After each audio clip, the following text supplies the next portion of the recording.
Hello friends, welcome to my YouTube channel. आज की इस वीडियो में हम कबीर के दोहे से रिलेटेड एक दोहा है उनका, उसकी व्याख्या करेंगे। तो वह दोहा है, सतगुरु की महिमा अनंत, अनंत किया उपकार, लोचन अनंत उधारिया, अनंत दिखावन हार। तो सबसे पहले इस दोहे में जो भी वर्ड या शब्द यूज़ हुए उसका अर्थ को हम लोग देखते हैं।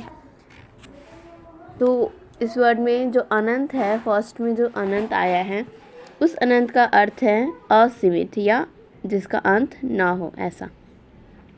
फिर सतगुरु से तात्पर्य है सच्चे गुरु। यहाँ पे दूसरी बार जो अनंत यूज़ हुआ है, इसमें 3 जगह इस दोहे में 3 बार अनंत शब्द आए हैं। तीनों के मीनिंग अलग अलग है। पहले का है असीमित या जिसका अंत ना हो, दूसरा है अनेकों, और तीसरा अनंत का अर्थ है दिव्य दृष्टि या ज्ञान। उसके बाद लोचन का अर्थ है आँख, उधारिया का अर्थ है खोलना या सच से परिचय करवाना, दिखावनहार का मतलब है दिखाने वाला या दर्शन कराने वाला।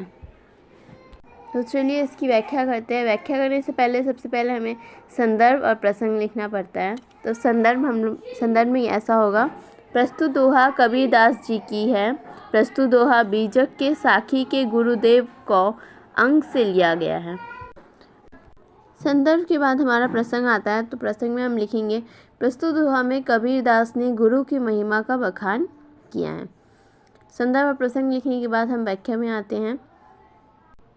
प्रस्तुत दोहे में कबीरदास जी कहते हैं कि सतगुरु की महिमा अनंत है, उसका कोई अंत नहीं है, वह असीमित है, क्योंकि उन्होंने जो मुझ पर बहुत से उपकार किए हैं, जो उपकार असीमित है। मतलब उनके गुरु ने कबीरदास जी पर बहुत से उपकार किए हैं, जो असीमित उपकार हैं। कबीर जी कहते हैं कि माया के कारण मेरी आंखें बंद पड़ी हुई थी, सत्य मुझे दिखाई नहीं दे रहा था। सतगुरु ने मेरे आँखों को खोला और मुझे सत्य दिखाया। सत्य से मुझे सत्य का दर्शन करवाने वाले ऐसे संत की महिमा असीमित और अपार है।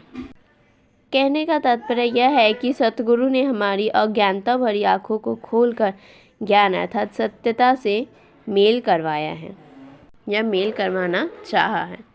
उसके बाद हम काव्य सौंदर्य लिखेंगे, जो हमारा विशेष होता है। सत्य गुरु के ज्ञान के द्वारा ही परम ब्रह्मा की प्राप्ति की जा सकती है। तो आज का यह वीडियो हमारा यहीं पे समाप्त होता है। मिलते हैं हमारे नेक्स्ट वीडियो में।